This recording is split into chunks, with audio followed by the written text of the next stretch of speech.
ஒரு சின்ன கடை, ஒரு சாதாரண அப்பா மகன். ஆனா அவங்க போலீஸ் ஸ்டேஷனுக்கு போனதுக்கு அப்புறம் உயிரோட வெளியே வரவே இல்லை. 2020 ஜூன் மாசத்துல தமிழ்நாட்டுல ஒரு சின்ன ஊர்ல நடந்த சம்பவம் இந்தியாவையே அதிர்ச்சிக்குள்ளாக்குச்சு. தூத்துக்குடி மாவட்டத்துல சாத்தான்குளம்ன்ற கிராமத்துல இந்த சம்பவம் நடந்தது. ஜெயராஜ் பென்னிக்ஸ் என்ற அப்பா மகன் ஒரு சின்ன மொபைல் ஆக்சசரிஸ் கடை வச்சு நடத்திட்டு வந்தாங்க.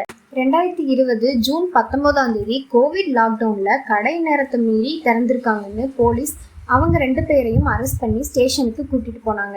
அதுக்கப்புறம் நடந்ததுதான் ரொம்ப கொடுமையானது. அவங்க 2 பேரையும் போலீஸ் சித்திரவதை செஞ்சிருக்காங்க. அதுக்கப்புறம் அவங்க 2 பேரையும் கோவில்பட்டி அரசு மருத்துவமனைக்கு அனுப்பி வச்சிருக்காங்க.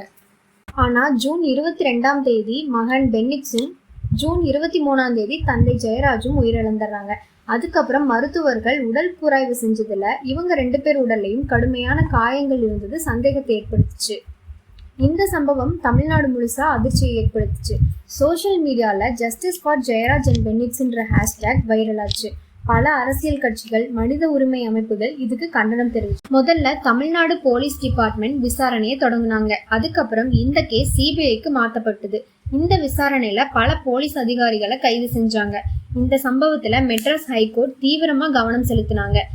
இதுல காவலர்கள் பண்ணின கொடுமையை பத்தி கடுமையான கருத்துக்களை வெளியிட்டாங்க. காவல்துறையோட அதிகார துஷ்பிரயோகம், மனித உரிமை மீறல், கஸ்டடியல் டார்ச்சர்னு சில முக்கியமான குற்றச்சாட்டுகளை வச்சாங்க. ஒரு வழியா 5 வருஷமா நடந்துட்டு இருந்த இந்த கேஸ்க்கு ஒரு தீர்வு கொடுத்துட்டாங்க. 2026 ஏப்ரல் 6 மதுரை நீதிமன்றம் 9 போலீஸ் அதிகாரிகளை குற்றவாளிகளா நிரூபிச்சு அவங்களுக்கு இரட்டை மரண தண்டனை கொடுத்திருக்காங்க.